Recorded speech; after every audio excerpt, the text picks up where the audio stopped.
Good evening, everyone. A very good evening to all of you, बच्चों. We are live. We are back in the course on control systems, transient response, part number 5, transient analysis, part number 5. तो यार ये transient analysis का last lecture आपका होने वाला है, जिसके बाद आज हम लोग अगले लेक्चर के अंदर स्टेडी स्टेट एनालिसिस की बात करेंगे, स्टेडी स्टेट एरर की बात करेंगे. तो वो हम लोग स्टार्ट करने वाले हैं नेक्स्ट सेशन के अंदर. अभी तक देखो हमने ट्रांजिएंट में क्या क्या देख लिया. हम लोगों ने बेटा देख लिया फर्स्ट ऑर्डर सिस्टम, हमने देख लिया सेकंड ऑर्डर सिस्टम का step response, second order system का इंपल्स रिस्पांस. आज हम लोग बात करेंगे बच्चों फर्स्ट और सेकंड ऑर्डर सिस्टम के रैंप रिस्पांस के. किसकी बात करेंगे? रैंप रिस्पांस की. माने कि first and second order system के अंदर जब आपका रैंप इनपुट लगाया जाता है तो what is the output that we are going to discuss in this lecture. ठीक है, रेडी है भाई? सभी लोग तैयार? सभी लोग तैयार हैं? Come on everybody, are you guys ready? चलिए तो लेट्स गेट स्टार्टेड बच्चों. Just a minute.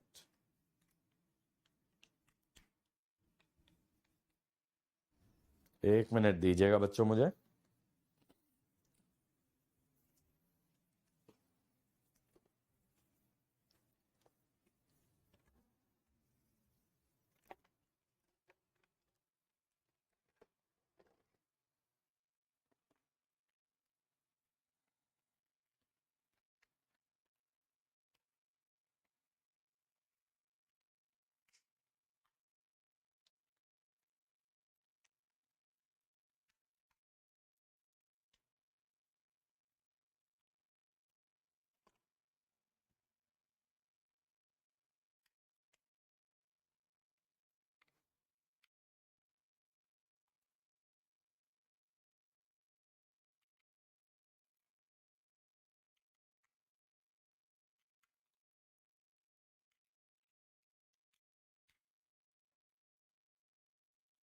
सभी लोगों का चल रहा है ना क्लास? किसी को इशू तो नहीं आ रहा है? क्या हुआ? चलो ठीक है भाई. तो लेट्स गेट स्टार्टेड बच्चों. तो हम लोग बात करने वाले हैं आज किसके बारे में? We are going to discuss about the ramp response. Okay, ये काम क्यों नहीं कर रहा यार?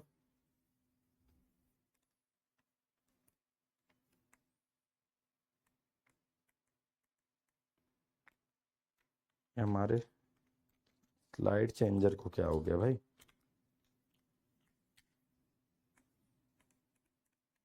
चलो ठीक है, अभी जाने दो. तो आइए शुरू करते हैं. तो सबसे पहले बेटा रैंप रिस्पॉन्स की जब हम लोग बात करते हैं तो हमारा इनपुट क्या होता है? हमारा इनपुट क्या होता है? Input R T is basically equal to T U T. Correct? R T is equal to T U T. अब यहां पे आप क्या कहते हो? R S is equal to 1 by S square. ठीक है, आर एस आप लेते हो 1 बाय एस स्क्वायर. ये फर्स्ट ऑर्डर सिस्टम का बेटा ट्रांसफर फंक्शन है, जिसके आधार पे आप कह सकते हो that your output will be R S multiplied by the transfer function.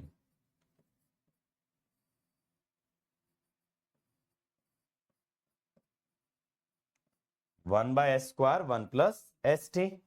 अब आपको पता है बेटा अगर इसको पार्शियल फ्रैक्शन में ब्रेक करना है तो पहले मुझे स्टैंडर्ड फॉर्म में लेके आना पड़ेगा.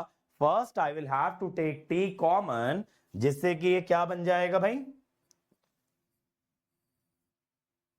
1 बाय टी. ठीक है, अब आप इसका बेटा पार्शियल फ्रैक्शन करेंगे. When you are going to resolve it using partial fraction, तब आप क्या कहने वाले हैं कि सर CS जो होगा, पहले एस स्क्वायर का निकाल लेते हैं. एस की जगह 0 डालेंगे. 1 by T upon 1 by T is 1 plus A by S minus 1 by T का डालोगे तो 1 बाई टी स्क्वायर अगर s की जगह -1/t डालोगे तो ये आएगा। अब ये जो कांस्टेंट a होता है ये कैसे निकालते हो भाई?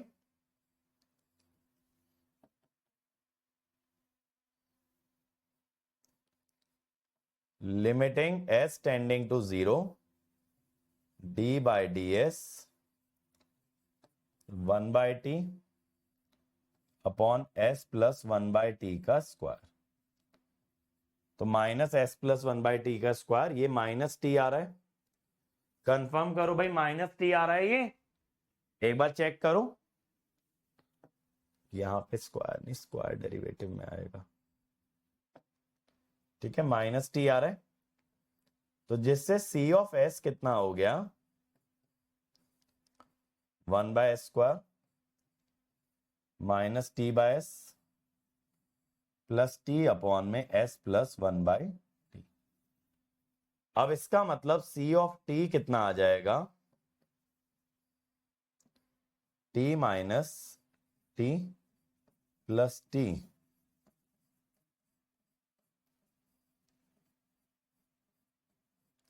यानी ये कितना हो गया?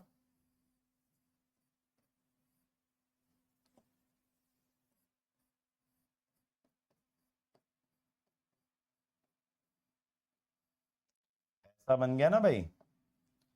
अब ये जो स्मॉल t दिख रहा है ये तो इनपुट का ही पार्ट है, करेक्ट? ये जो बेटा आपको स्मॉल t नजर आ रहा है ये तो आपके इनपुट का ही पार्ट है।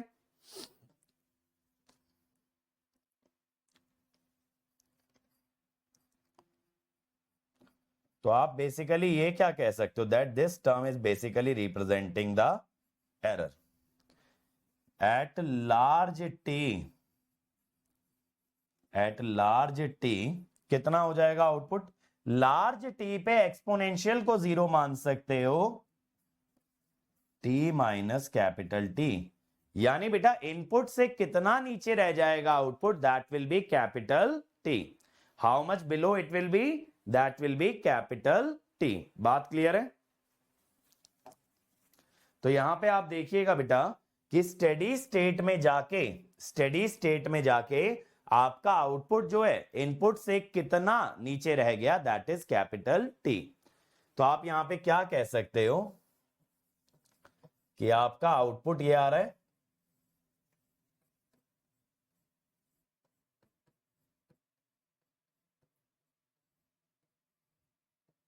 ये आ रहा है आपका आउटपुट, करेक्ट? तो आप ये कह सकते हो at large t output goes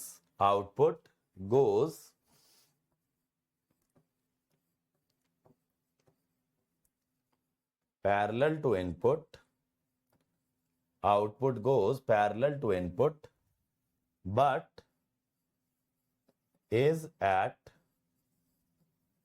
t distance below the input। ठीक है, आउटपुट इनपुट के पैरेलल तो हो गया है, तो यानी t डिस्टेंस नीचे है। तो आप ये कह ही सकते हो ना एक तरह से कि स्टेडी स्टेट एरर जो आएगा that will B capital T। Error इसलिए बेटा क्योंकि हम ये बोलते हैं जो इनपुट होता है ना that basically represents our desired value of output.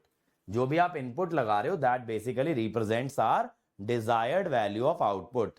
तो नियो भाई एक्चुअल आउटपुट आपका डिजायर्ड वैल्यू से कितना डेविएट कर रहा है, that will basically represent your what it will represent, that will basically represent your error, that will represent your error.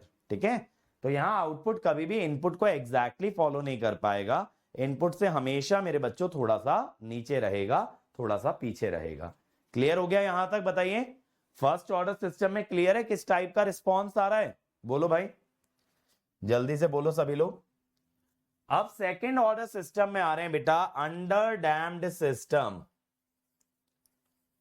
Second order system में आ रहे हैं that we are going to discuss the under damped system. अब 0 से लेके zeta आप क्या ले रहे हो बेटा? 1 ले रहे हो। तो सेकेंड ऑर्डर का ट्रांसफर फंक्शन सभी लोग जानते हैं भाई? सेकेंड ऑर्डर का ट्रांसफर फंक्शन सभी लोग जानते हैं? Yes sir. क्या होता है? Standard function omega N square by S square plus 2 zeta omega N S plus omega N square. ठीक है, omega N square by S square plus 2 zeta omega N S plus omega N square. Vikram बेटा first order system में तो damping की बात ही नहीं करते ना मेरे बच्चे, वहां तो टाइम कांस्टेंट की बात करते हो, डैम्पिंग की बात क्यों करोगे? तो वहां पे जो एरर भी आ रहा है that is basically same as your time constant.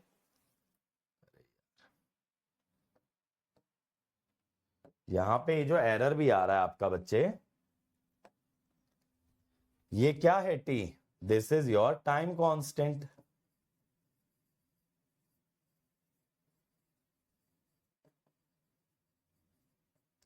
ठीक है, चलिए आगे बढ़ा जाए। अब यहां पे रैंप रिस्पॉन्स के लिए बेटा आपने इनपुट लिया R T which is T into U T, जिससे कि आपका आर एस बन गया 1 में एस स्क्वायर। तो आपका जो आउटपुट है C of S that is R of S into T of S. ठीक है, R of S into T of S. Just a minute बच्चों,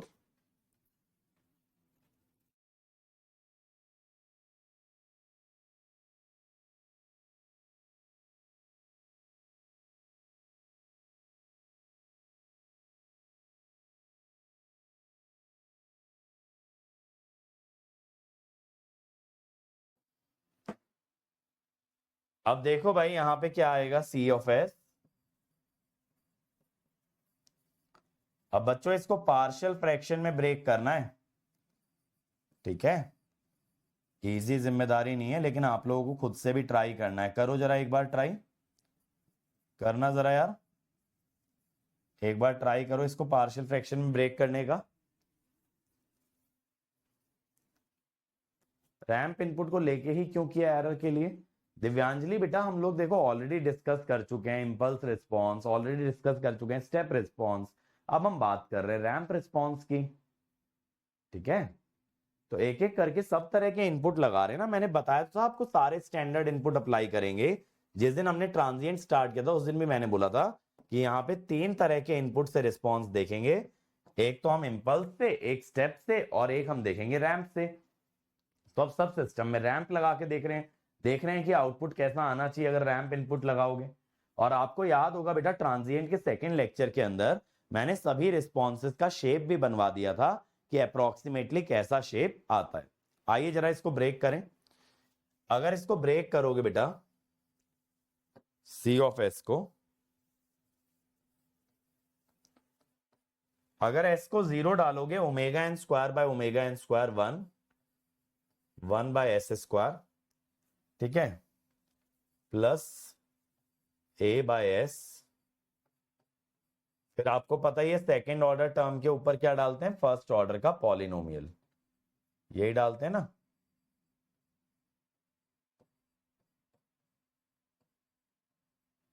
अब ये जो a है ये आप कैसे निकालते हो, limiting s tending to 0 d by D S square वाली टर्म को हटा के बाकी का आप लिखोगे।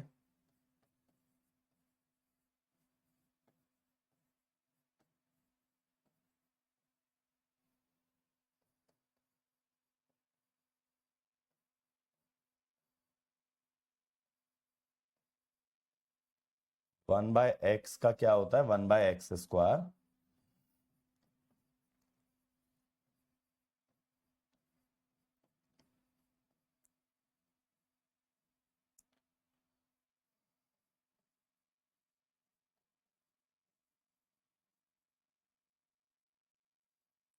अब s को अगर 0 डालोगे नीचे बचेगा ओमेगा एन की पावर 4, यहां 2 जीटा ओमेगा एन का क्यूब हो जाएगा। ये आ रहा है, ये बताना यही आ रहा है आपका a। आप लोग का भी a यही आ रहा है बेटा, बताओ जल्दी से, यही आ रहा है a। अब b और c निकालना है। ठीक है, अब आपको और क्या निकालना है बेटा, बी और सी निकालना है। अब उसके लिए क्या करना पड़ेगा, एलसीएम लेना पड़ेगा, है ना। काफी लंबा हो जाएगा यार, चलो एलसीएम लो। यहाँ पे S square plus 2 zeta omega N S plus ये आएगा, यहाँ पे एस स्क्वायर भी आएगा, एक एस भी आएगा, और इधर से एस की पावर 3 हो जाएगा। तो एस की पावर 3 इधर से बनेगा, इधर से एस की पावर 3 बनेगा।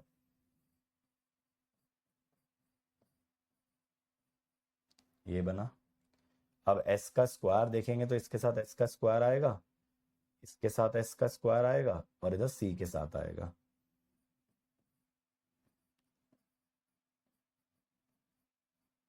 एक तो ये आया ए, एस स्क्वायर आ जाएगा इसके साथ, एक इसके साथ 1 आ जाएगा, और एक सी आ जाएगा। अब एस की अगर बात करें, इसके साथ आएगा A omega N square 2 zeta omega N S,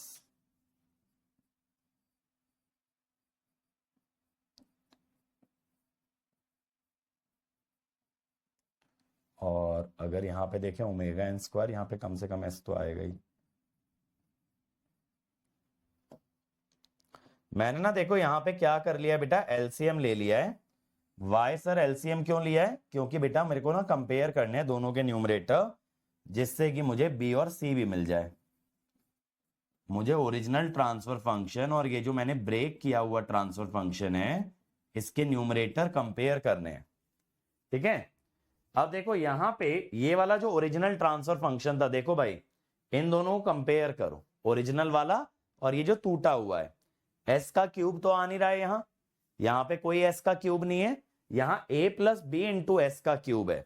तो यानी बी कितना आ गया भाई, बी कितना आ गया आपका बेटा, बी आपका आ गया माइनस ए के बराबर। यहां पे जब आप कंपैरिजन कर रहे हो तो बी आ गया आपका माइनस ए के बराबर।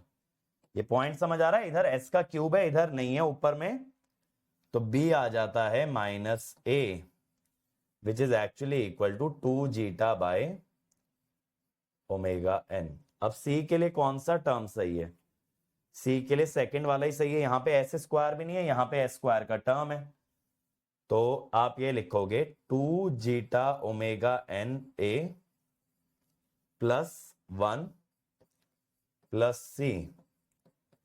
तो सी कितना आ गया, -1 2 जीटा बाय ओमेगा एन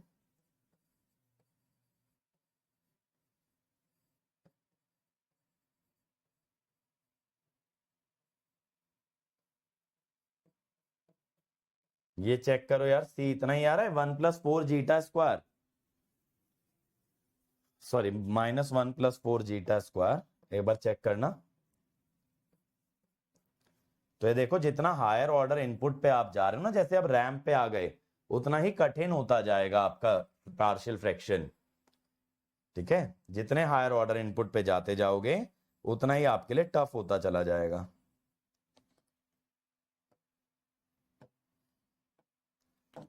अब इसके बाद क्या होगा बच्चों, एक बार मेरे पास कोएफिशिएंट आ गए, यही आ रहा है ना, बहुत बढ़िया।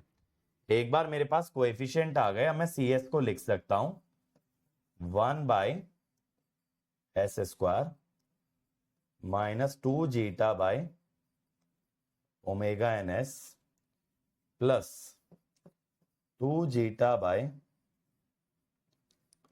Omega N S plus 4 zeta square -1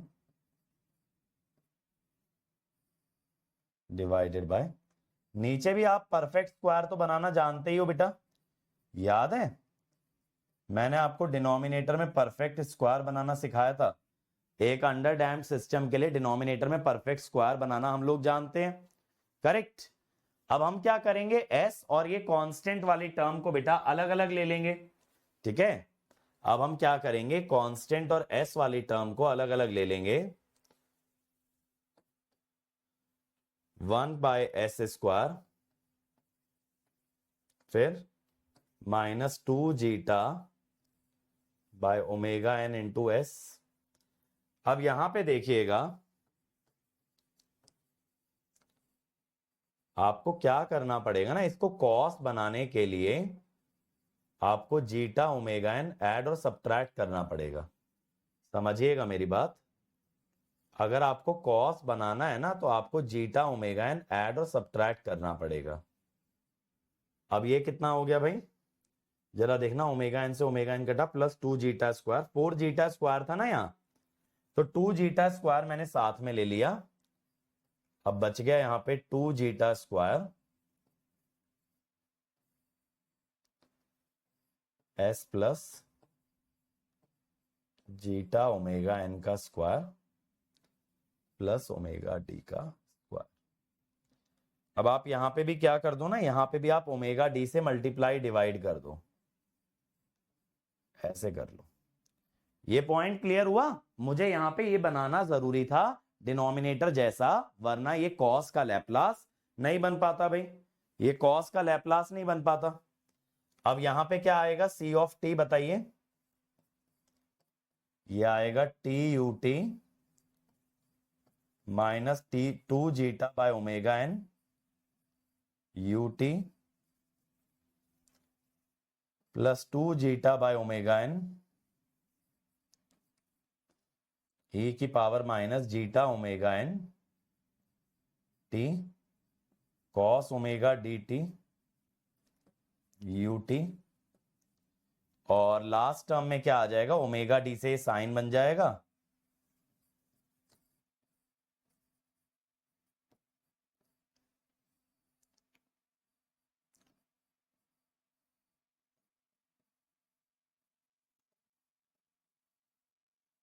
देखो ऐसे आ जाएगा।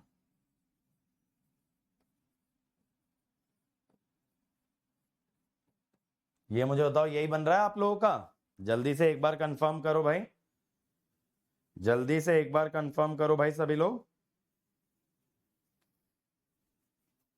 जल्दी से एक बार कंफर्म कर दो। T minus 2 zeta by omega N, हाँ यही बन रहा है ना विक्रम भाई? आगे का कॉस साइन वाला नहीं लिखा तुमने।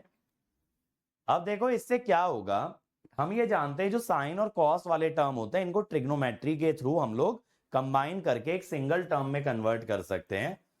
तो ओवरऑल मैं ये कह देता हूं कि भाई मेरा जो सी ऑफ टी आएगा ना, देखो मेरा जो सी ऑफ टी आएगा, मैं ऐसा बोल देता हूं T minus 2 zeta by omega N plus, मैं ये कहता हूं यहां पे कुछ कांस्टेंट, बाकी ये साइन कॉस कंबाइन हो जाएंगे। समझ रहे हो, साइन कॉस को कंबाइन करके बना दिया sine omega D T plus theta. Clear बात है, ये साइन और कॉस को कंबाइन कर दिया। तो at large values of T, अब देखो बेटा Divyanjali, at large values of T E की power minus zeta omega N T will tend to 0। तो इससे क्या होगा, सी ऑफ टी कितना आ जाएगा, T minus 2 zeta by omega N, that is output becomes parallel to input at a distance of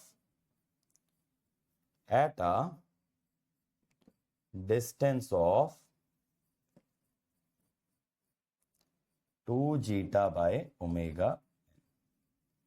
correct, ये बात क्लियर हो गई। आउटपुट इनपुट के पैरेलल चला जाएगा, बट कितना डिस्टेंस पे आ जाएगा बेटा, 2 जीटा बाय ओमेगा एन। देखो ये दिखा रखा है ना, 2 जीटा बाय ओमेगा एन का गैप है दोनों के अंदर, दोनों के अंदर 2 जीटा बाय ओमेगा एन का गैप है।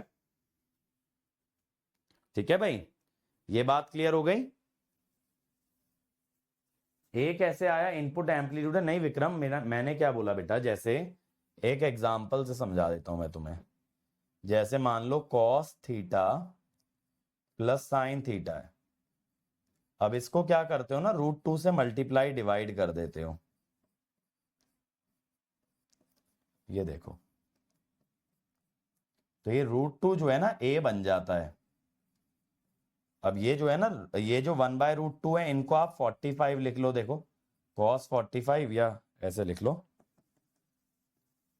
sin 45 cos theta plus cos 45 sin theta.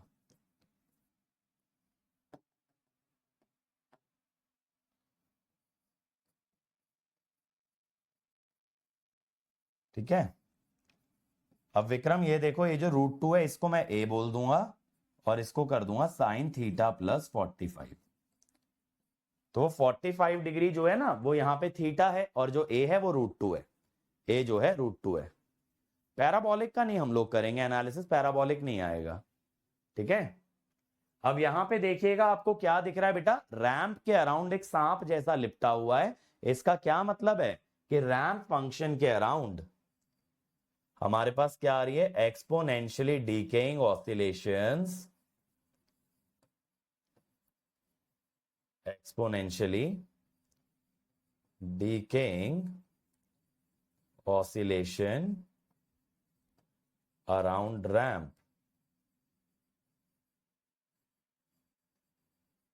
ठीक है, एक्सपोनेंशियली डीकेइंग ऑसिलेशन आ रही है around ramp function.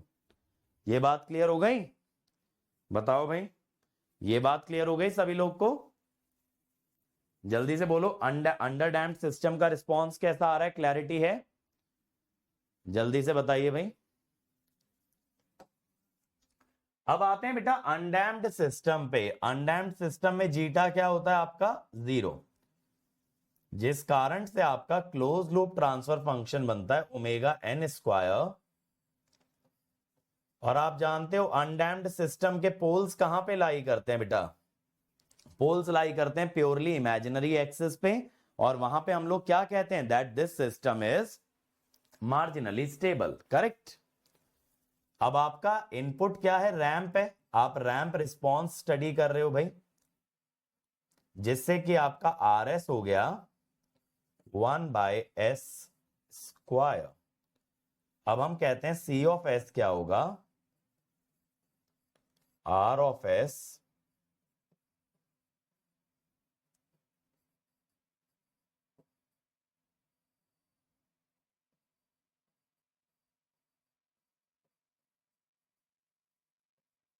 s² plus omega N का स्क्वायर।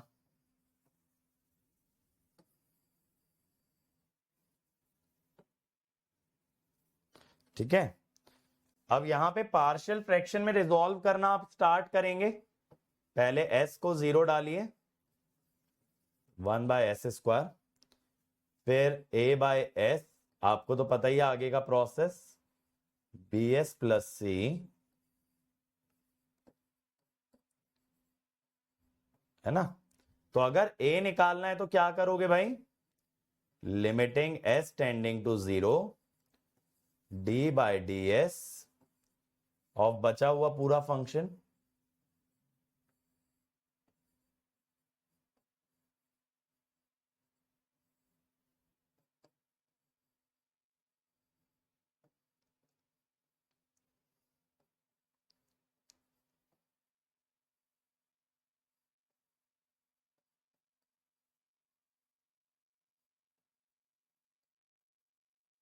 टू एस, 0 डालोगे तो ओमेगा एन की पावर 4, तो 0 आ गया भाई।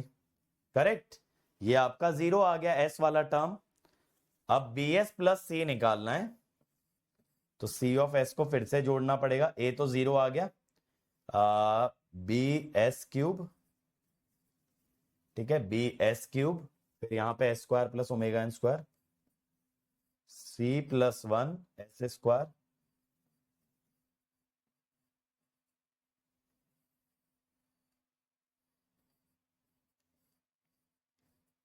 अब देखो भाई, जब आप इसको लेफ्ट साइड वाले फंक्शन से कंपेयर करोगे, यहां पे s³ नहीं है, s³ नहीं आ रहा है, s³ नहीं आ रहा है, तो b आपका 0 आएगा। ठीक है, b आपका 0 आएगा। s² भी नहीं आ रहा है तो c-1 आएगा।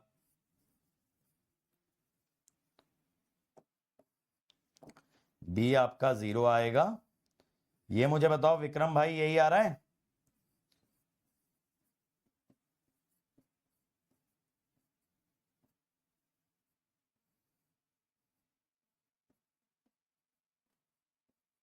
बताओ भाई। विक्रम पूरा ही कंपैरिजन से करने का कह रहे हो क्या कि 2 स्टेप की जगह एक ही स्टेप कर लें कि सीधा मल्टीप्लाई करके कंपेयर कर लें? डिफरेंशिएट किस टर्म को करते हैं पार्शियल फ्रैक्शन में, ये कंफ्यूजन है। सिद्धार्थ भाई देखो, ये जो एस स्क्वायर है इसी का तो एक लोअर ऑर्डर है ना एस, इसी का तो एक लोअर ऑर्डर है आपका एस। अब अगर आपको एस चाहिए ना तो आप ये पूरा एस स्क्वायर हटा दो, जो जीरो वाला पोल है वो पूरा हटा दो, बाकी बचे हुए फंक्शन का डेरिवेटिव लेना है। जब आप एस का निकाल रहे हो, एस माने कौन सा पोल है, जीरो पे पोल है, तो जीरो पे पोल वाली टर्म हटा दो, बाकी बचे हुए फंक्शन का डेरिवेटिव। ठीक है, ये बात क्लियर हो गई। बट ये तो पता है ना एस का कोएफिशिएंट डेरिवेटिव से आएगा, इतना तो पहचान पा रहे हो ना। अगर जैसे नीचे एस क्यूब होता तो एस क्यूब डायरेक्ट आता, एस स्क्वायर आता डेरिवेटिव से, और एस वाला आता डबल डेरिवेटिव से। डिफरेंशिएशन किसका करना है, जिस पोल का निकाल रहे हो उस पोल वाली टर्म को हटा के बचे हुए फंक्शन का डेरिवेटिव लेना है। तो यहां पे s इक्वल टू 0 यानी एस स्क्वायर वाली टर्म हटा के बचे हुए फंक्शन का डेरिवेटिव। क्लियर भाई?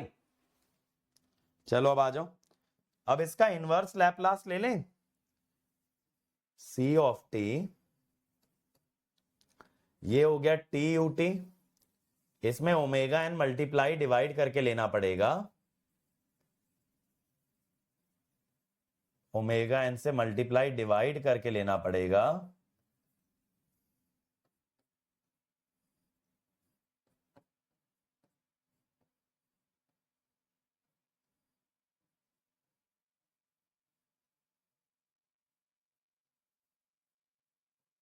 t minus 1 by omega N sine omega N T.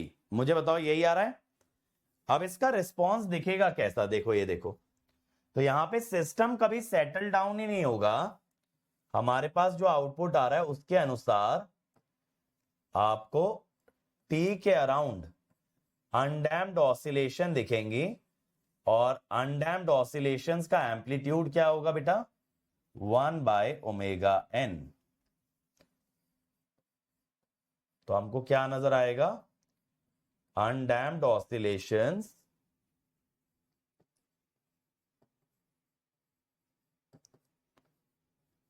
of amplitude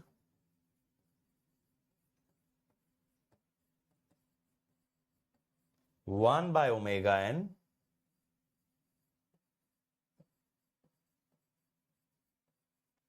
around ramp.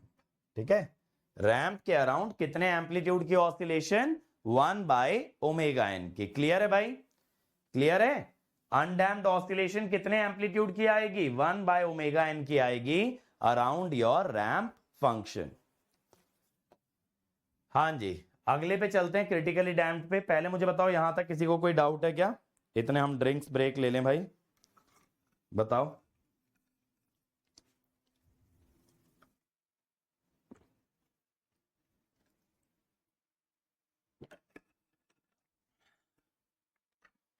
करें फिर स्टार्ट आगे की कहानी। क्रिटिकली डैम्प्ड भी बढ़िया है भाई, जीटा होता है 1, जिससे कि ट्रांसफर फंक्शन क्या आ जाता है, ओमेगा एन का स्क्वायर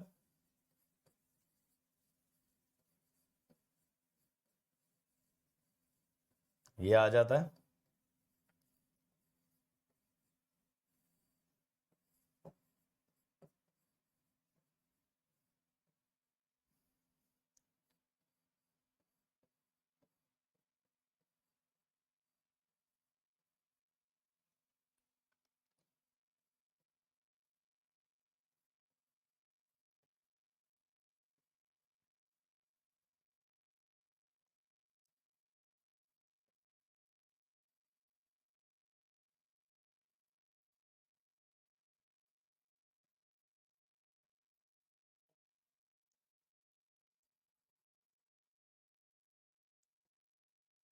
ये आया।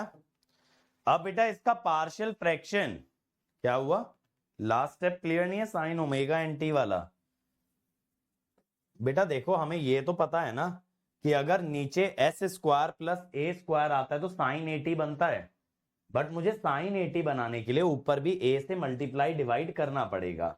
यानी अगर S square plus omega N square आ रहा है, ऊपर कांस्टेंट आ रहा है, तो ये साइन का लैप्लास है, बट उसके लिए ऊपर ओमेगा एन आना चाहिए। अगर ऊपर ओमेगा एन डालोगे अंकित भाई तो नीचे ओमेगा एन भी डालना पड़ेगा। तो ऊपर वाला जो ओमेगा एन है उससे तो साइन बन गया, और जो नीचे ओमेगा एन डाला वो यहां पे आ गया। ओमेगा एन से मल्टीप्लाई डिवाइड करना पड़ेगा ना साइन का लैप्लास बनाने के लिए। ठीक है, जैसे यहां पे देखो, अभी अंडर डैम्ड सिस्टम में नहीं किया था हमने, देखो ओमेगा डी से मल्टीप्लाई डिवाइड, ताकि हम इसको साइन ओमेगा डी टी में कन्वर्ट कर पाए। ऐसे यहां पे ओमेगा एन का स्क्वायर आ रहा है, तो यहां पे हमने ओमेगा एन से मल्टीप्लाई और डिवाइड कर दिया है। समझे? आ जाओ, हम लोग कहां थे? हाँ, क्रिटिकली डैम्ड पे। अब भाई इसका पार्शियल फ्रैक्शन लेना पड़ेगा। देखो भाई सिद्धार्थ, क्या लिखोगे? पहले जीरो वाले का निकाल लो पोल का, बाकी बचे फंक्शन में जीरो डालना जरा। 1 आएगा 1/s², फिर इससे लोअर पावर a/s कर दो, फिर माइनस ओमेगा एन डालना, omega N square by omega N square 1, और एक इससे भी तो लोअर पावर होगी क्योंकि ये भी रिपीटेड पोल है।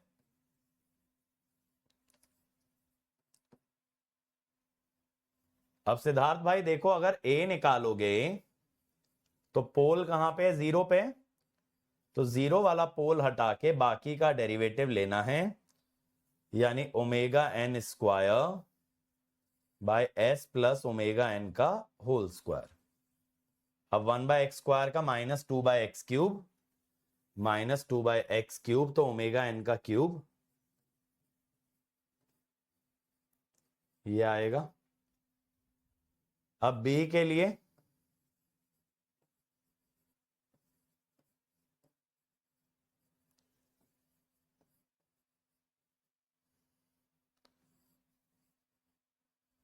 1/s² का -2/s³,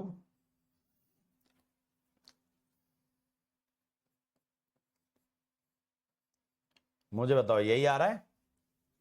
यही आ रहा है भाई? ये जीरो किसका निकाल दिए भाई? जीरो तो नहीं आ रहा किसी का भी भाई। तो C ऑफ S क्या हो गया?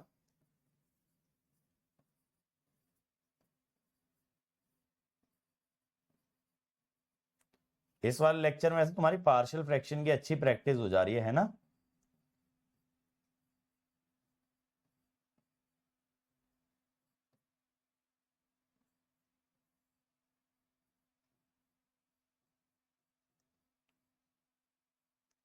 अब यहां से देखो, यहां से C ऑफ T कितना आ जाएगा?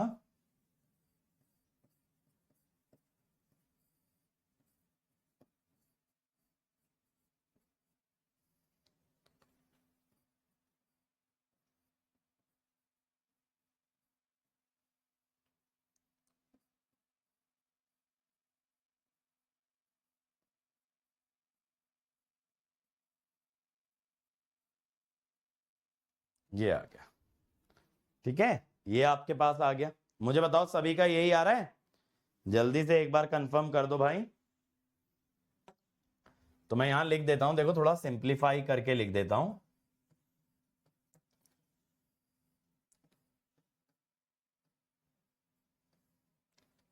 T -2/ω_n। आगे क्या आ रहा था भाई? यहां से a की पावर -ω_nt कॉमन ले लो ना, plus e to the power -ω_nt, और आगे क्या है? ये कॉमन लेने का t + 2/ω_n, t + 2/ω_n।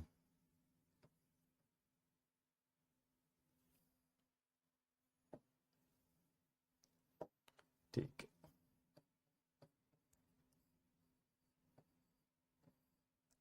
ये है। अब देखो बेटा, eight large values of t exponential वाला जो फंक्शन है ना तुम्हारा, जीरो जाता है। अब तुम कहोगे सर कैसे जीरो चला जाएगा, उसके अंदर भी तो t है। अब तुम ये सोचोगे कि एक्सपोनेंशियल वाला आपका कैसे जीरो हो जाएगा, क्योंकि उसके अंदर भी तो t है। जब भी आपके पास एक लीनियर फंक्शन होता है, एक एक्सपोनेंशियल फंक्शन होता है, तो लीनियर फंक्शन भले ही इंफिनिटी जा रहा हो, लेकिन एक्सपोनेंशियल उसको डोमिनेट करके जीरो ले जाता है। तो लीनियर और एक्सपोनेंशियल में डोमिनेटिंग टर्म हमेशा कौन सी होती है? आपकी एक्सपोनेंशियल टर्म होती है। तो at large value of T, ये बात याद रखिएगा बेटा, एक्सपोनेंशियल डीके से ज्यादा स्ट्रॉन्ग कुछ भी नहीं। उसके सामने टी स्क्वायर ले आओ, टी क्यूब ले आओ, टी की पावर 100 ले आओ, सब कुछ फेल है। पॉइंट क्लियर हो रहा है? सब कुछ फेल है उसके आगे। तो यानी कितना डिस्टेंस, इसका मतलब output is parallel to input, output is parallel to input at a distance of 2 zeta, sorry 2 by omega N, मैंने जीटा गलत लिख दिया। देखो अंडर डैम्ड में भी तो यही आ रहा था, बस जीटा वहां पे 1 नहीं था, वहां पे जीटा 1 नहीं था, 2 जीटा बाय ओमेगा एन आ रहा था ना। यहां पे डिस्टेंस आ गया 2 बाय ओमेगा एन। ठीक है, 2 बाय ओमेगा एन। क्या बात है इशिता, बहुत बढ़िया। Yes, this output is very similar to first order. बोलो भाई पी के, क्या डाउट है बताओ? बोलो भाई पी के, भाई क्या डाउट है? फटाफट बताओ, फिर हम लोग आगे बढ़ें।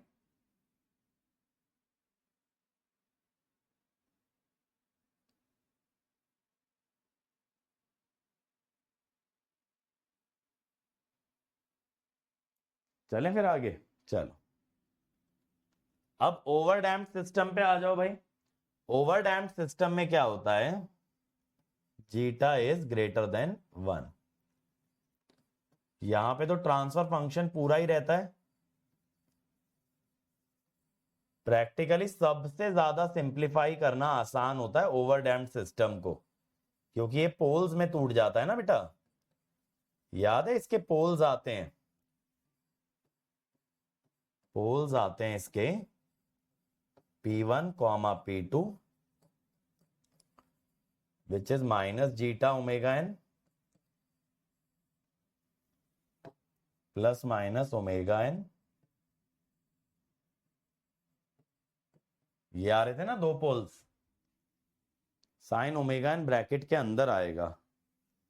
कौन सा साइन ओमेगा एन?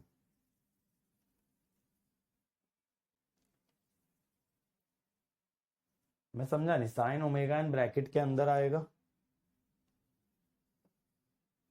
कहां पे कह रहे हो? अच्छा अच्छा, ये वाला। हाँ यार,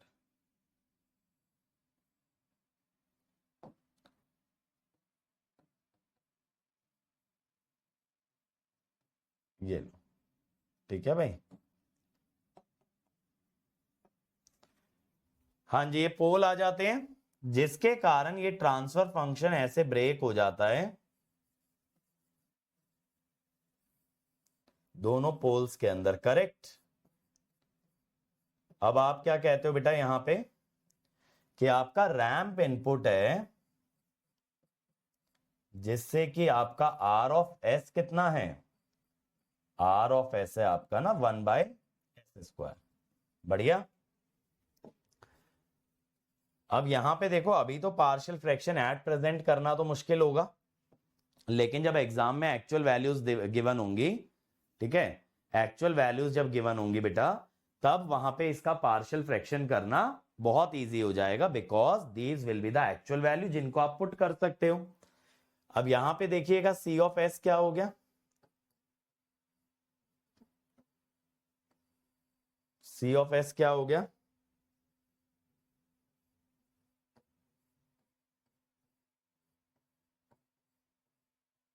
ये हो गया।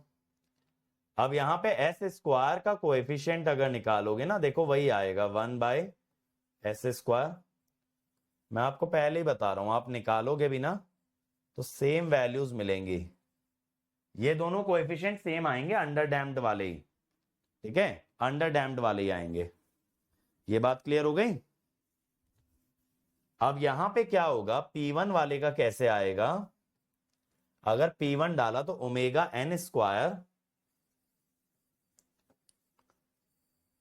बाय P1 का स्क्वायर, P1 माइनस P2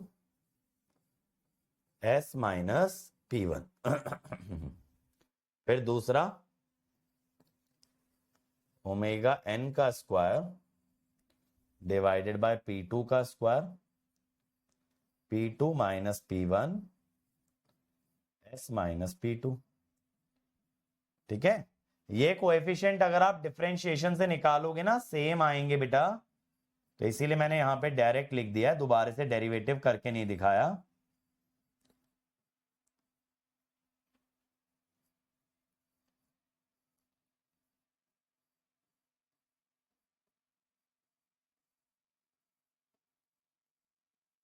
ये हो गया, तो यहां से C ऑफ t कितना आ गया भाई, t minus 2 zeta by omega n plus a e to the power p1t e to the power p2t। अब क्योंकि यहां P1 P2 नेगेटिव है बेटा, तो ये जो दोनों टर्म है ये एक्सपोनेंशियली डीकेइंग है। What are these? These are exponentially decaying. And why are these exponentially decaying? Because P1 and P2 are negative. तो स्टेडी स्टेट में यहां पे भी बेटा t minus 2 by zeta 2 zeta by omega N आएगा। s plus P1 positive ले सकते हैं। विक्रम भाई देखो क्या है ना, P1 नेगेटिव है, तो फिर आपको ध्यान रखना पड़ेगा कि आपने उसका नेगेटिव साइन हटा के ना उसको आपने पॉजिटिव बना लिया था। समझ रहे हो? अगर P1 आ रहे हैं -5 और -3, तो आप यहाँ s प्लस 5 s प्लस 3 रखोगे, लेकिन आपको ये ध्यान रखना पड़ेगा अगर आप s plus P1 s plus P2 कर रहे हो कि आपने -5 को 5 लिखा और आपने -3 को 3 लिखा। समझ रहे हो? इसीलिए मैं ऐसे लिख रहा हूं, लिखने को मैं लिख सकता हूं बट कंफ्यूजिंग हो जाएगा कि सर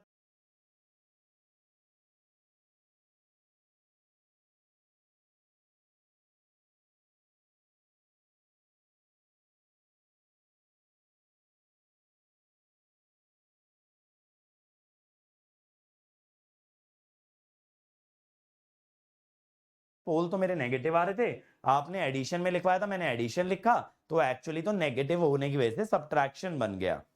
प्रॉब्लम समझ रहे हो क्या आएगा? बताओ भाई, प्रॉब्लम समझ रहे हो क्या आएगा यहां पे? अब यहां पे भी देखो जो रिस्पॉन्स आएगा ना बेटा, रिस्पॉन्स आपका ऐसा ही आएगा, क्रिटिकली डैम्प्ड सिस्टम जैसा। रिस्पॉन्स आपका यहां पे ऐसा ही आएगा जैसा क्रिटिकली डैम्प्ड सिस्टम का आया था, कि आप बोलोगे जो एक्सपोनेंशियली डिकेइंग टर्म्स हैं ये तो जीरो चली जाएंगी। आपका C ऑफ t कितना आ रहा है, t minus 2 zeta by omega n plus a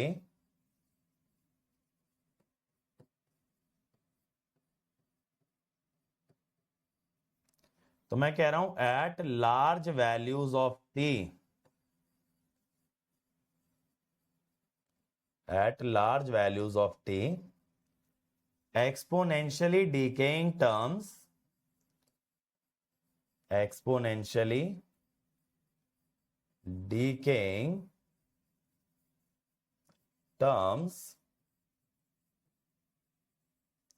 tend to zero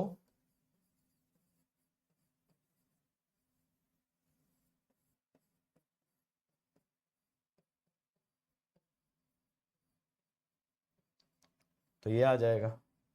इसका मतलब है जो आउटपुट आएगा, यस जो आउटपुट आएगा क्रिटिकली डैम्प्ड जैसा आएगा, लेकिन इशिता ने एकदम सही बोला, it will B slower then critically damped system. बहुत बढ़िया Ishita, it will B slower then your critically damped system.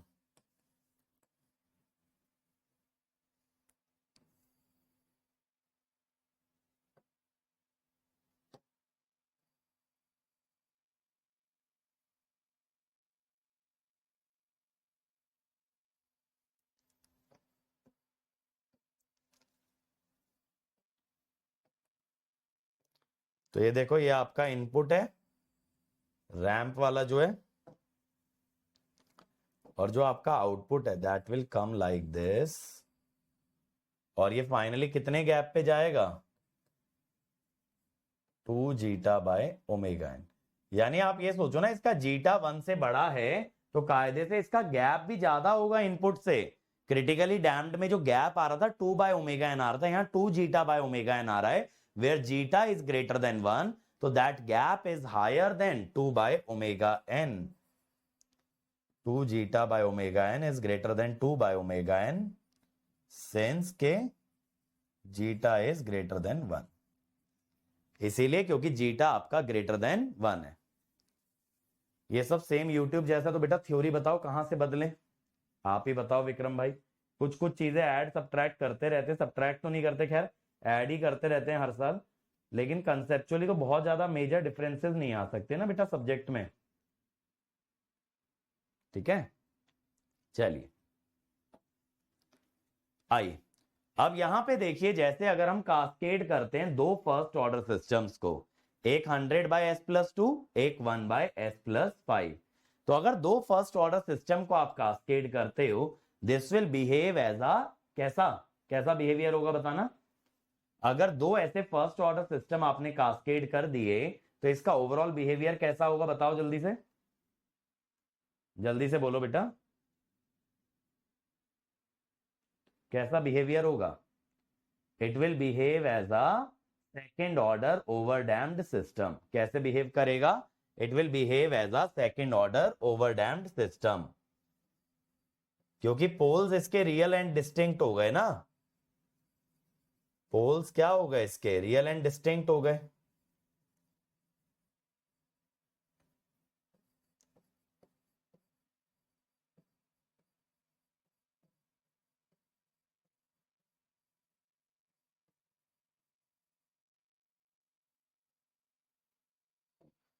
ठीक है, अब यहां पे क्या हो गया, 100 बाय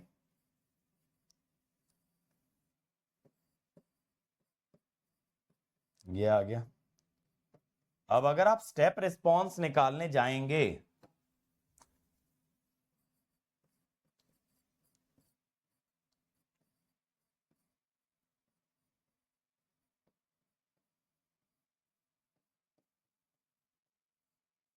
वन बाय एस लोगे, ठीक है, आर एस लोगे आप 1 बाय एस.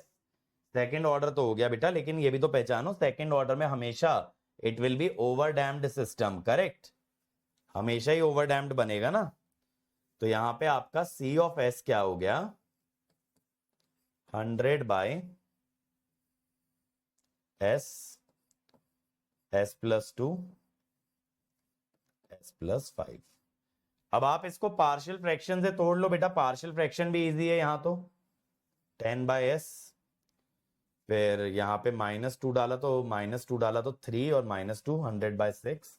एक सेकेंड, -2 और 3 100 बाय 6,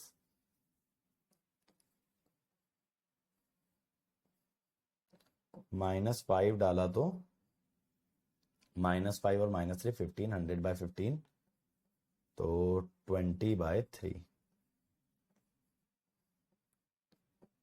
ये आ गया. यहां तो सीधे पुट कर सकते हो ना वैल्यूज.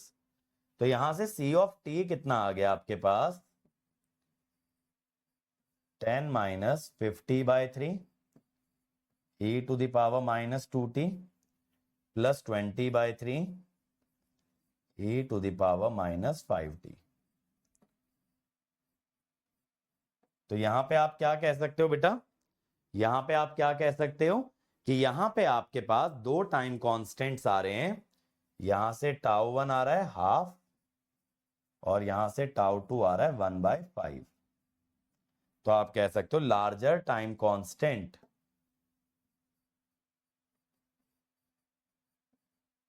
लार्जर टाइम कांस्टेंट, ये मैंने आपको कल भी बताया था ना, डोमिनेट्स. क्योंकि उसका जो ट्रांजिएंट है, उसका जो ट्रांजिएंट है वो ज्यादा देर तक चलता है, उसका जो ट्रांजिएंट है ज्यादा देर तक चलेगा.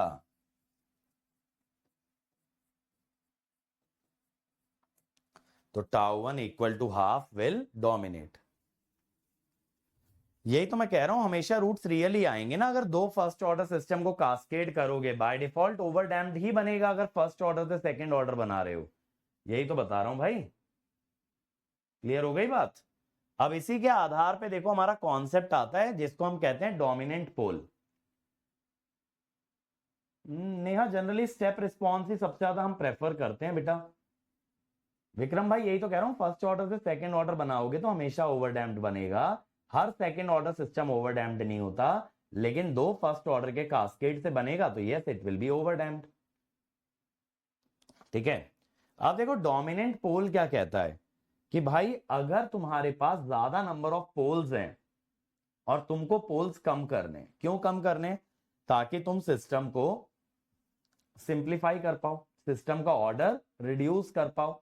अगर ऐसा करना चाहते हो, नंबर ऑफ पोल्स कम करना चाहते हो, सिस्टम का ऑर्डर रिड्यूस करना चाहते हो, तो तुम क्या कर सकते हो, कुछ पोल्स को इग्नोर कर सकते हो। कौन से पोल, जिनका टाइम कांस्टेंट छोटा है। वाई, ऐसा क्यों भाई, ऐसा इसलिए because transient corresponding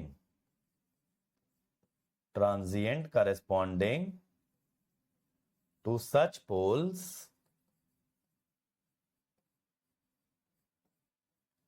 ends quickly।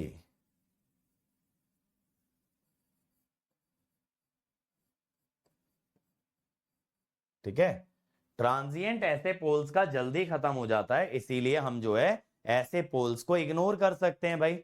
सही बात है, ऐसे पोल्स को हम इग्नोर कर सकते हैं। देखो यहां पे क्या होता है, 100/s+2 s+100। अब टाइम कांस्टेंट कौन से पोल का बेटा छोटा होता है, ये देखें, पहले मैंने इसको टाइम कांस्टेंट फॉर्म में बनाया। कैसे, यहां से 2 कॉमन लिए, यहां से 100, तो इसका बेटा टाइम कांस्टेंट है हाफ और इसका टाइम कांस्टेंट है 1/100। तो जो छोटे वाला टाइम कांस्टेंट है आप उसको इग्नोर कर दीजिए, तो आपने यहां पे s/100 की टर्म को इग्नोर कर दिया, क्या बच गया 1। समझना, पहले टाइम कांस्टेंट फॉर्म में आना है, फिर s वाली टर्म को इग्नोर करना है, बच गया 1। 0.5/1 + s/2 विच इज 1/s+2। तो यहां पे आपने बेसिकली टाइम कांस्टेंट कैसे देख सकते थे, ये मैं आपको पहले ही बता चुका हूं, mod of real part of pole. तो हम क्या कहते हैं, as distance of pole from origin, as distance of pole from origin increases, time constant decreases। इसीलिए कौन से पोल को इग्नोर किया जाता है बेटा, जो ओरिजिन से दूर होता है। कौन से पोल को मेरे बच्चों आप इग्नोर करते हो, जो आपका ओरिजिन से काफी ज्यादा दूर होता है, उसी को आप इग्नोर करते हो। इग्नोर करने की टेक्निक को याद रखिएगा, पहले टाइम कांस्टेंट फॉर्म में आइए और फिर क्या कर दीजिए, फिर आप s वाली टर्म को इग्नोर कर दो। नहीं तो अगर आप डायरेक्ट यहां से करना चाहो ना बच्चों, आप डायरेक्ट भी ओरिजिनल से कर सकते हो। जैसे s+100 है, उसमें से s को इग्नोर कर दो, तो क्या बच जाएगा, वहां पे 100 बच जाएगा। 100 से 100 कटा, यही तो आ गया 1/s+2। तो ऐसा मत करना कि इस फॉर्म में पूरा s+100 को भगा दो। ये जो फॉर्म है ओरिजिनल, जो आपका नॉर्मल फॉर्म है, स्टैंडर्ड फॉर्म है, इसमें अगर लेते हो s+100 में से 100 को आप रखोगे, s को आप भगा दोगे। समझ गए, आपको s का ही फैक्टर हटाना है। बताया तो सिद्धेश भाई यही तो, कि इससे भी इग्नोर कर सकते थे, बस ये ध्यान रखना है 100 के कंपैरिजन में s इग्नोर कर देना, you will get the final same result. ठीक है, अब यहां पे क्या होता है बेटा, टाउ उसका स्मॉल होता है जिसका real part of pole large होता है, यानी जो पोल ओरिजिन से दूर होता है। तो पोल जो ओरिजिन के नियर होता है बेटा, उसे हम कहते हैं डोमिनेंट पोल। और जो पोल इग्नोर कर रहे हो, that must lie far away as compare to the pole near the origin. Divyanjali देखो क्या होता है, जैसे एक पोल बेटा -2 पे, एक 100 पे है, तो 100 वाले का ट्रांजिएंट इतनी कम देर के लिए टिकेगा कि उसे इग्नोर करने से सिस्टम के बिहेवियर पे, सिस्टम के रिस्पॉन्स पे ज्यादा फर्क नहीं पड़ेगा। इसलिए तो ये लास्ट पॉइंट लिखा है मैंने, कि जब आप इग्नोर कर रहे हो तो आपको यह ध्यान रखना है कि दोनों पोल्स के बीच में काफी ज्यादा डिस्टेंस है। ऐसा नहीं कि एक -2 पे, एक -5 पे, 5 वाले को इग्नोर कर दो और 2 वाले को कंसीडर कर लो, ऐसा नहीं। पोल्स इतने पास पास नहीं होने चाहिए। ठीक है, one distance of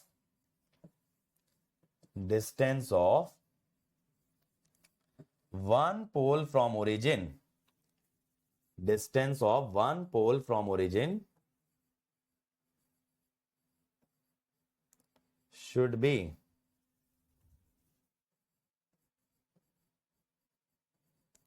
more than 5 to 10 times of the distance of other pole.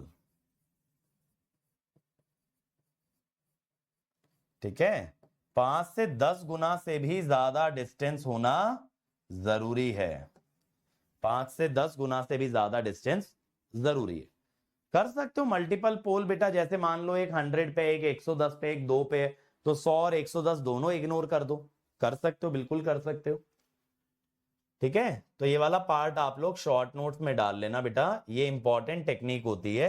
कई बार क्या होता है ना, थर्ड ऑर्डर सिस्टम होता है, तो उसको एनालाइज करने के लिए सेकंड ऑर्डर में लाना पड़ता है, तो वहां पे हमें जो है ना एक पोल को इग्नोर करना पड़ता है।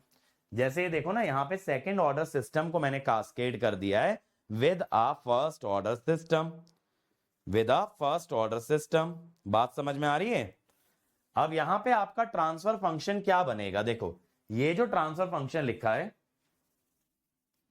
दिव्यांजलि बेटा, मैं यही तो कह रहा हूं, ऑर्डर चेंज होने से असर तो तब पड़ेगा ना जब पोल आपका कुछ योगदान दे रहा हो सिस्टम में। अगर पोल मान लो 1/100 सेकंड के लिए ट्रांजिएंट लेके भी आ रहा है, 1/100 के बाद उसका कंट्रीब्यूशन इग्नोरेबल है, तो 1/100 के बाद तो शेप सेम ही मिल जाएगी।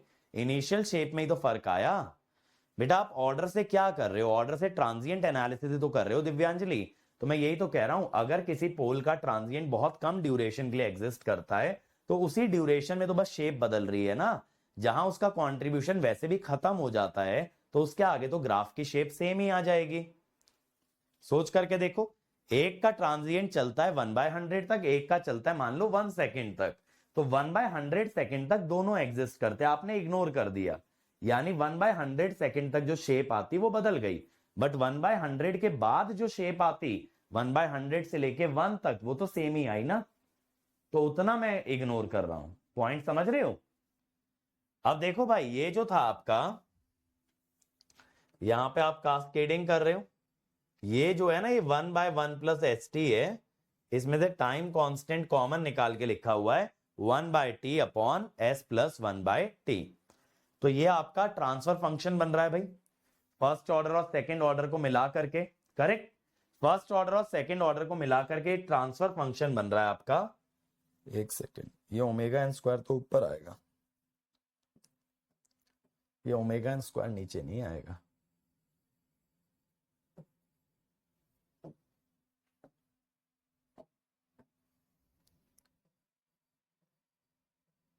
Omega N square by T.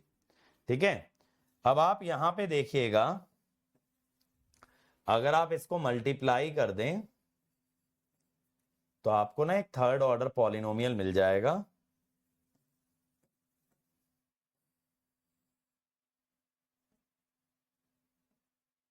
ठीक है, इन दोनों को मल्टीप्लाई करके S cube plus S square by T और 2 जीटा ओमेगा एन एस।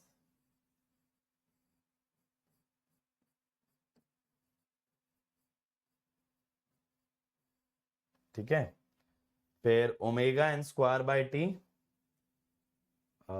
एक सेकेंड, 1/t आया, एस का साथ ये वाला एस स्क्वायर आया, यही बनेगा ना एस स्क्वायर। हाँ, अब एस की बात कर लो, ओमेगा एन स्क्वायर और 2 zeta omega N.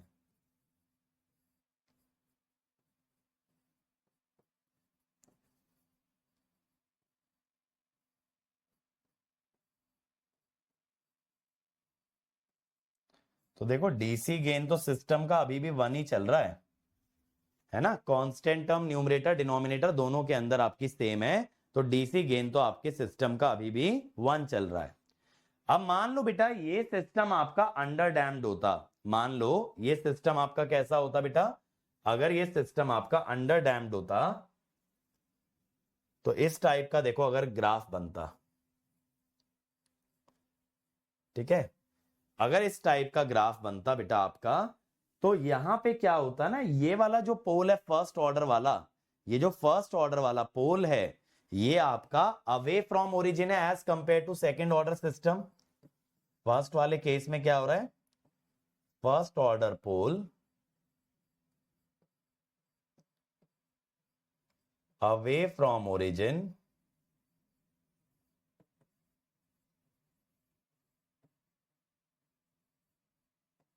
as compared to second order pole, second order underdamped pole। तो यहां पे क्या होता है बेटा, response is similar to second order underdamped system but slower. Pole बढ़ने से ना सिस्टम आपका स्लो हो गया, क्योंकि एक और पोल का ट्रांजिएंट जुड़ गया ना, एक और पोल का ट्रांजिएंट आपके साथ जुड़ गया, इसीलिए आपका सिस्टम स्लो हो गया। तो अगर आप यहां पे ध्यान से देखेंगे तो थर्ड ऑर्डर वाला सिस्टम ब्लू वाला जो है वो धीमे चल रहा है as compare to second order. मैं आपको दिखाता हूं, ये देखो, ये दिख रहा है, ब्लू वाला सिस्टम लेट चल रहा है आपके सेकंड ऑर्डर वाले से, और ब्लू वाले की पीक भी सेकंड ऑर्डर वाले से कम है। तो थर्ड ऑर्डर वाले का ओवरशूट भी कम हो गया है और स्पीड भी आपकी कम हो गई है। कह सकते हो विक्रम भाई स्टैंडर्ड नहीं रह जाएगा, बट उसमें कोई चेंज नहीं आता पैरामीटर में अगर डीसी गेन 1 से ज्यादा हो जाए, बट न्यूमरेटर में अगर जीरोस इंट्रोड्यूस हो जाएं तब आपका चेंज आता है, जैसे मैंने ओवरशूट वाला सवाल भी कराया था, राइट। अब यहां पे देखो, यहां पे ये कोइंसाइड कर गया बेटा, फर्स्ट ऑर्डर वाला जो पोल है ना, यहां पे टी जो है जीटा ओमेगा एन के बराबर हो गया। तो ये तीनों पोल एक ही लोकेशन पे आ गए। अब यहां पे रिस्पांस कैसा आ रहा है, similar to second order critically damped. कैसा आ रहा है, क्रिटिकली डैम्ड। और एक केस ये बन जाएगा भाई, जहां पे ये ओरिजिन के पास है, जहां पे ये ओरिजिन के पास है तो ये डोमिनेट करेगा। अगर ये ओरिजिन के पास है, ये डोमिनेट करेगा, तो it is similar to second order over damped. ठीक है, तो ये वाला पार्ट जो है ना आप लोग अपने शॉर्ट नोट्स के अंदर डाल लीजिएगा।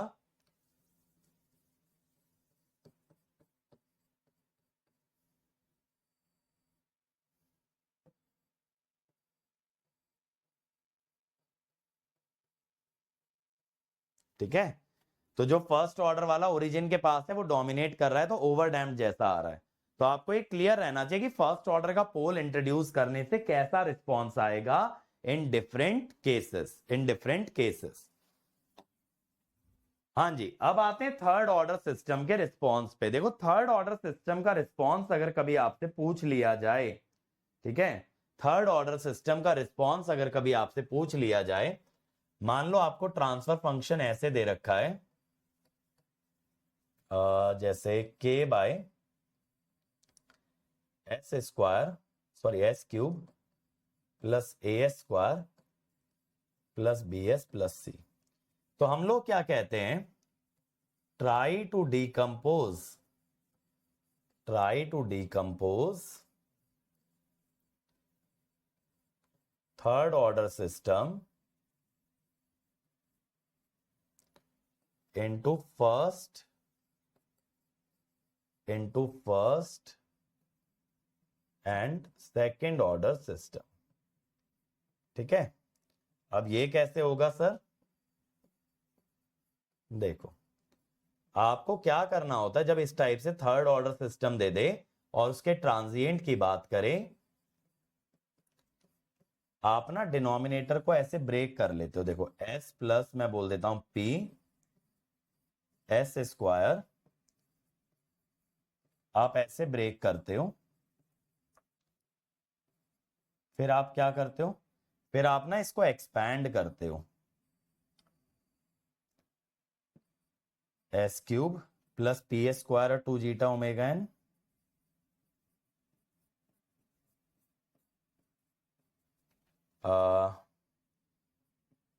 एस हो गया omega N square plus 2 zeta omega n P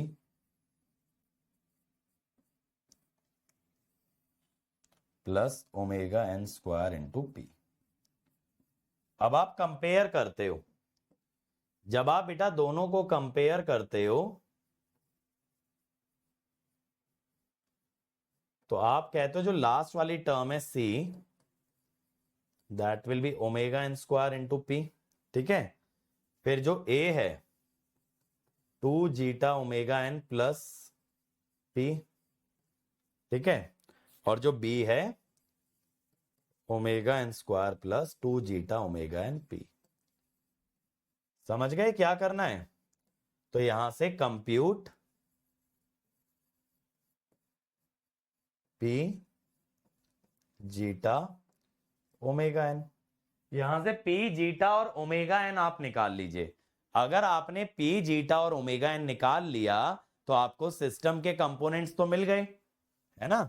फिर हम लोग क्या कहेंगे, देन यूज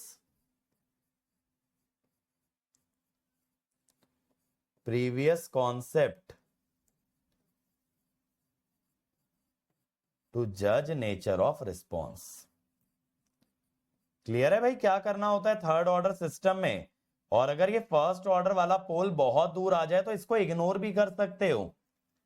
अगर आपका ये फर्स्ट ऑर्डर वाला पोल ना बहुत दूर आ जाए सेकंड ऑर्डर वालों के मुकाबले, तो आप इसको इग्नोर भी कर सकते हो।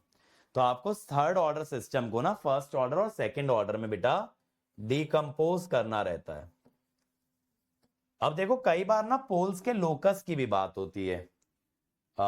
जैसे ये देखो इस थर्ड ऑर्डर सिस्टम का रिस्पॉन्स बनाया है, just a minute, second order जैसा ही आ रहा है,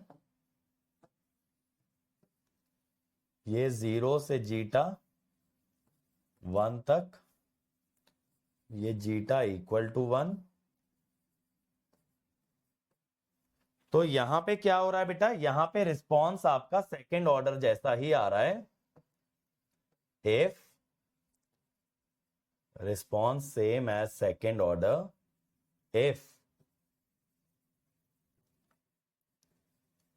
if second order poles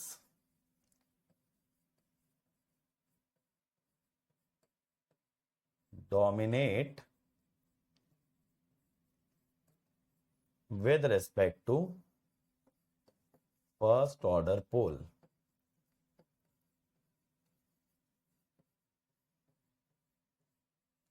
ठीक है। सेकेंड ऑर्डर पोल अगर डोमिनेट करेंगे बेटा as compare to first order pole, तो आपका ऐसा ही आएगा। बेटा मैंने अभी तो बताया आपको अगर रिजेक्ट करना है एक पोल को तो कम से कम 5 से 10 गुना डिस्टेंस होना चाहिए, ठीक है। के भी निकाल सकते हैं लास्ट में इक्वेट करके। के तो बेटा गिवन होगा ना विक्रम, के तो मैंने पहले से ही दे रखा था ना आपको, मैं तो डिनोमिनेटर को रिजोल्व किया है। और यहां पे 3 ही तो टर्म कंपेयर होंगी, 4 कैसे कंपेयर कर दोगे बताओ। कशिश बेटा ज्यादातर ऐसे क्वेश्चन में सेकंड ऑर्डर अंडर डैम्ड ही होता है। अगर ओवर डैम्ड हुआ या कुछ और हुआ तब तो आपके लिए इजी है, पार्शियल फ्रैक्शन रिजोल्व करके सब कुछ सॉल्व कर लेना। दिक्कत किस में है, अंडर डैम्ड में है ना। और सारे टाइमिंग पैरामीटर जैसे सेटलिंग टाइम, राइज टाइम, ये सब किस में आ रहा है, ये सब अंडर डैम्ड में आ रहा है।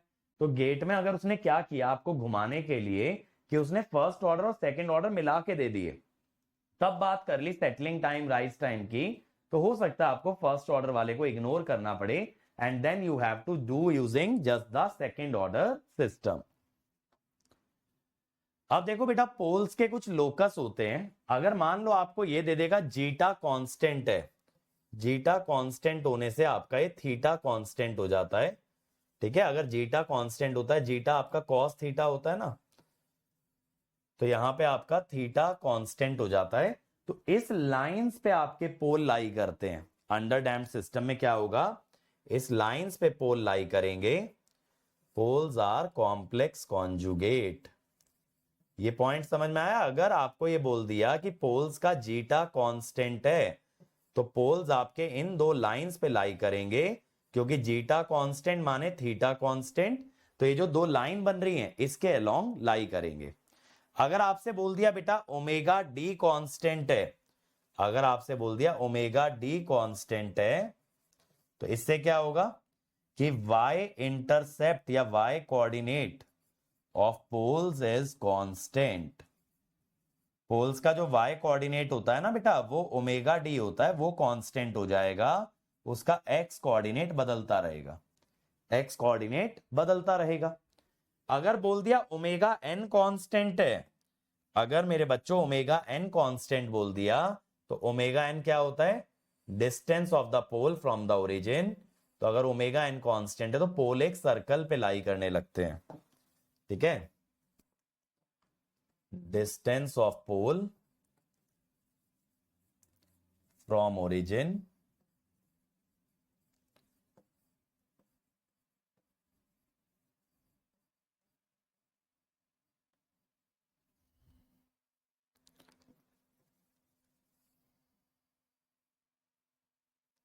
अगर आपको बोल दिया भाई जीटा ओमेगा एन कांस्टेंट है तो इससे क्या होगा? X coordinate of pole is constant. तब ये वर्टिकल लाइन पे लाई करेंगे। इस तरह से ना आपसे पोल्स का लोकस पूछ सकता है depending upon different condition.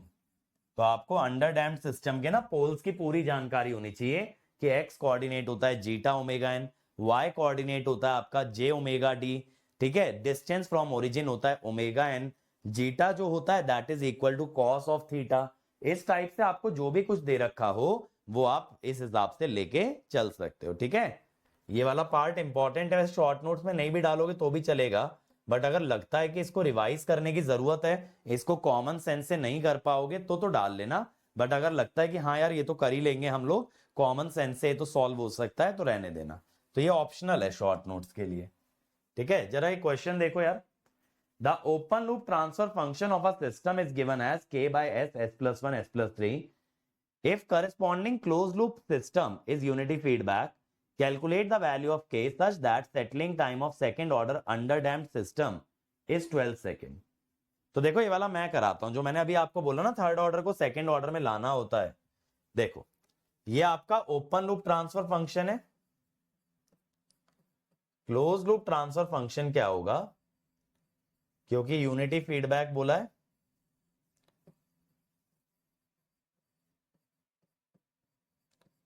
Unity feedback में ऐसा चलता है। जो लोग सॉल्व करना चाहे मेरे साथ साथ सॉल्व कर सकते हैं भाई, जिन लोगों को आइडिया है कैसे होगा, जिनको नहीं है देखें। S cube plus 4s square plus 3s plus के। अब यहां पे बेटा हम कंपेयर करेंगे किससे?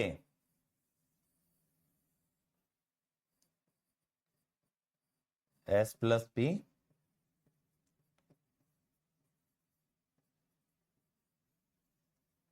ये बोल रहा है k का वैल्यू बताना है।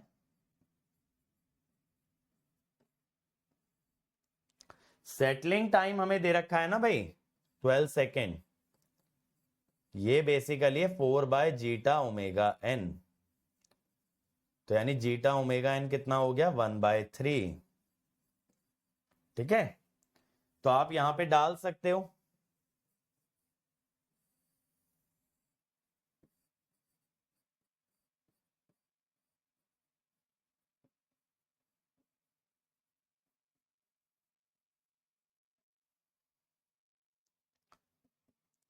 आप डिनोमिनेटर को मल्टीप्लाई कर लो भाई, s cube p s square और 2/3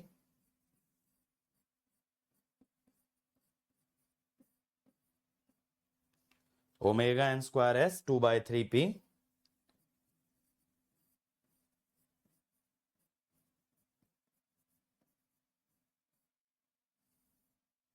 ओमेगा एन स्क्वायर पी। अब देखो यहां पे आपके पास क्या क्या वेरिएबल हैं। यहां पे आपके पास P है, ओमेगा एन और K है। कंपैरिजन करना स्टार्ट कर दो भाई। पहले 4 का कंपैरिजन करो। 4 कितना हो गया? P प्लस 2/3, तो 12 10/3, तो P हो गया 10/3। फिर सेकंड करो 2/3 P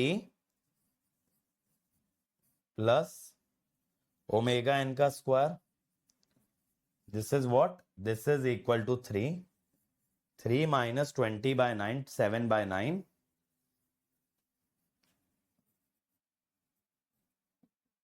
7/9। अब आप K का कंपैरिजन कर लो। K है omega N square into P। 7/9 into 10/3, यही आ रहा है क्या भाई? बताओ। किसी का आया 70/27, किसी का आया 70/27, 2.59 ऑलमोस्ट। हाँ इतना ही बन रहा होगा ये 70/27। बताओ एक बार, कंफर्म करो भाई, यही आ रहा है? मस्त एकदम। चलो अब आगे के आप बनाना। अब समझ में आ गया ना थर्ड ऑर्डर को कैसे सेकंड ऑर्डर में लाते हैं? क्या भाई समझ में आया सबको? Forward gain of a unity feedback system दे रखा है, के और बीटा पूछ रहा है, जीटा और ओमेगा एन देके, ये ओमेगा एन है। बनाना यार।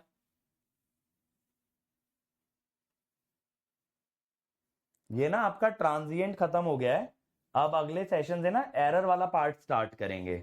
मोस्टली तुम्हारा कल तक ये चैप्टर खत्म हो जाएगा। कल क्या फ्राइडे है ना, फिर सैटरडे से राउत आ जाएगा। फिर तो डाउट सेशन, सॉरी असाइनमेंट वाला सेशन अपना किस दिन है?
आया भाई आंसर?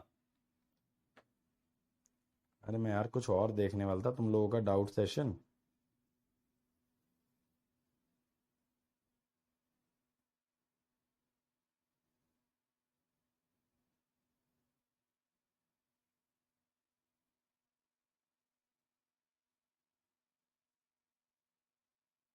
सैटरडे को है ना, सैटरडे को पहला सेशन जो है आप लोगों का असाइनमेंट सेशन है।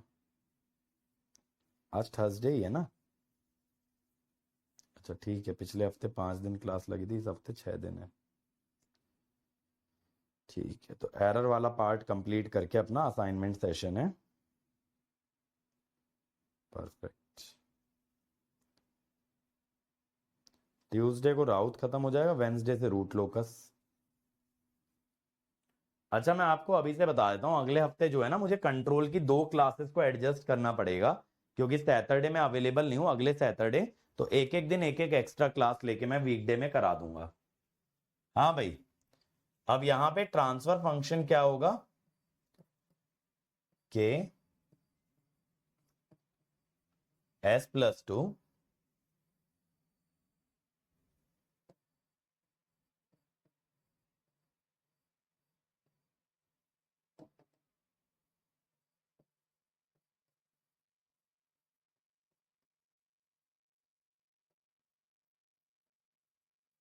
ये होगा। 1 मिनट देना यार मुझे जरा।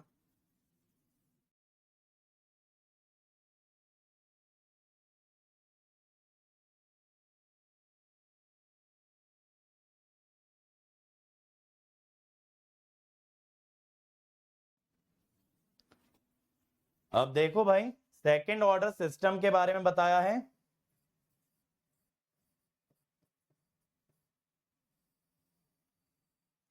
तो यहां पे ना मैं ऐसे कर लेता हूं इसको ब्रेक।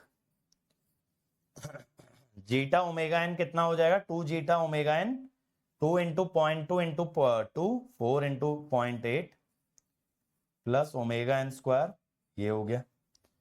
अब जरा आप मल्टीप्लाई कर लें दोनों को।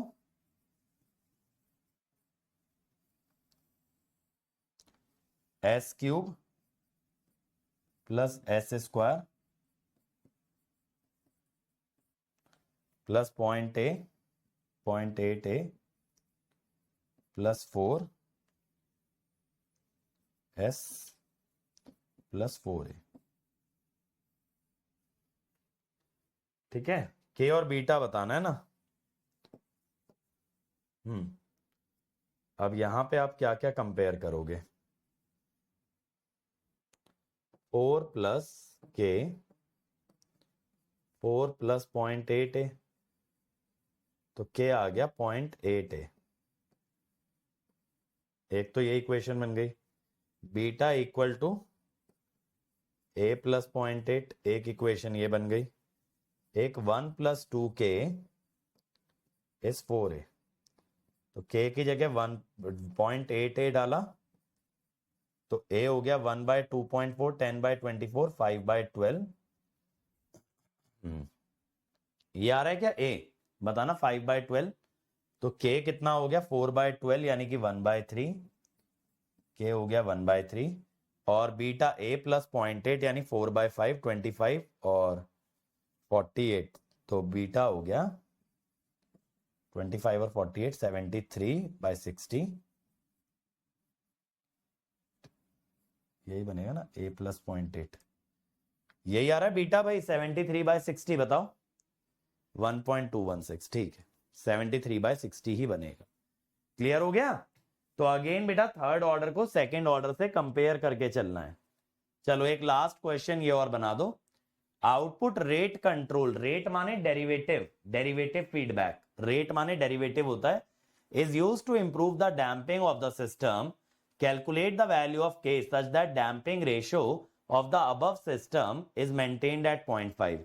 के का वैल्यू बताओ जिससे जीटा 0.5 आएगा।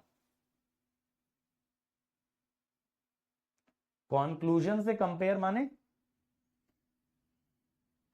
कॉन्क्लूजन से कंपेयर मतलब क्या हुआ रौनक भाई?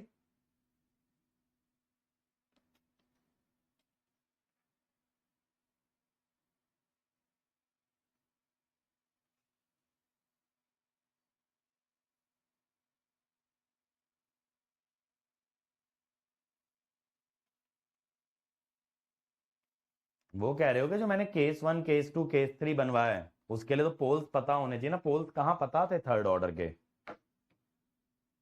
उसी के लिए तो थर्ड ऑर्डर को सेकंड और फर्स्ट ऑर्डर में ब्रेक करते हैं। वो जो कंक्लूजन वाला पार्ट मैंने कराया 3 वाला, वो कैसे करोगे? देखो यहां पे अगर फॉरवर्ड पाथ का फंक्शन मैं निकालने लगूं,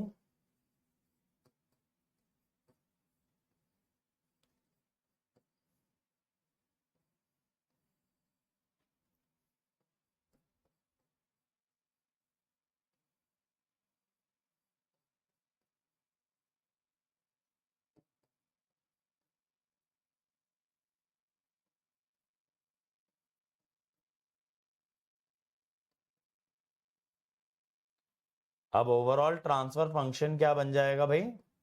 न्यूमरेटर बाय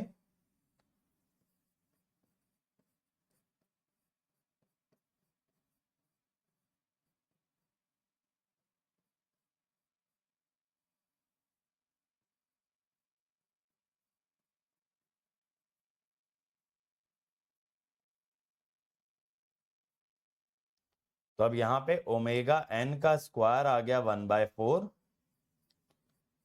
और इससे ओमेगा एन आ गया 1/2।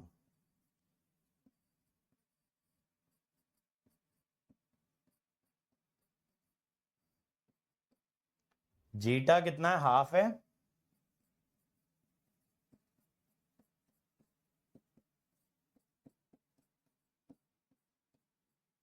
तो ये 0.52, तो के आ गया 1। यही आ रहा है, के 1 आ रहा है।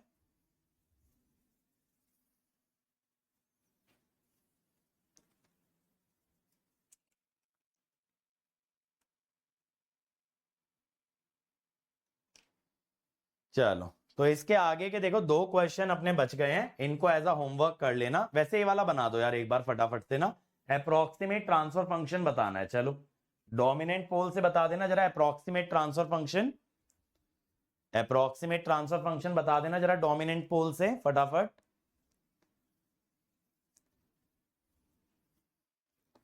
और कंट्रोल में तो लैग नहीं कर रहे हो ना भाई? कंट्रोल में तो साथ साथ चल पा रहे हो?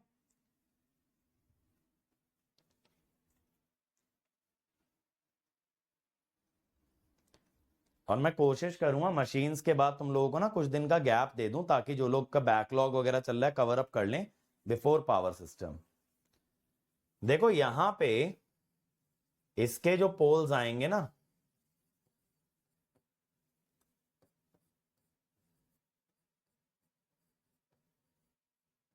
ये आएंगे, और ये जो आ रहा है ये -5 पे आ रहा है, यानी 10 टाइम्स फार्दर, 10 गुना दूर है देन सेकेंड ऑर्डर पोल। सेकेंड ऑर्डर वाले से 10 गुना दूर है। तो आपका जो ट्रांसफर फंक्शन है, मैंने यहां पे क्या बताया, डायरेक्ट करने के लिए एस को इग्नोर कर दो,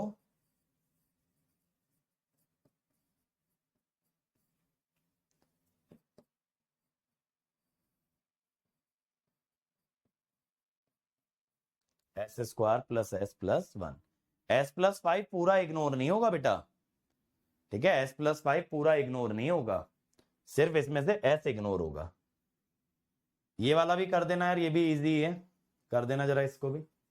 approximate transfer function using the dominant pole analysis, फटाफट बना देना।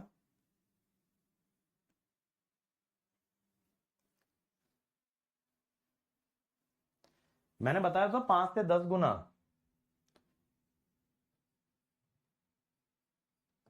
इसको अप टू सेकेंड ऑर्डर लेके आना है, यहां पे स्पेसिफाई करना पड़ेगा, नहीं तो ऑप्शन देख के जज कर लेना कहां तक लाना है, ठीक है, ऑप्शन देख के जज कर लेना। पार्ट 4 से न्यूमेरिकल थोड़ा टफ हो रहा है, तो अच्छी बात है यार, टफ हो रहा है, चैलेंजेस फेस करोगे तभी तो टफ बनोगे। सब चीजें अगर इजी इजी होती रह गई ना, तो फिर एग्जाम टफ लगेगा, वो नहीं होना चाहिए। तो यहां पे क्या करोगे भाई,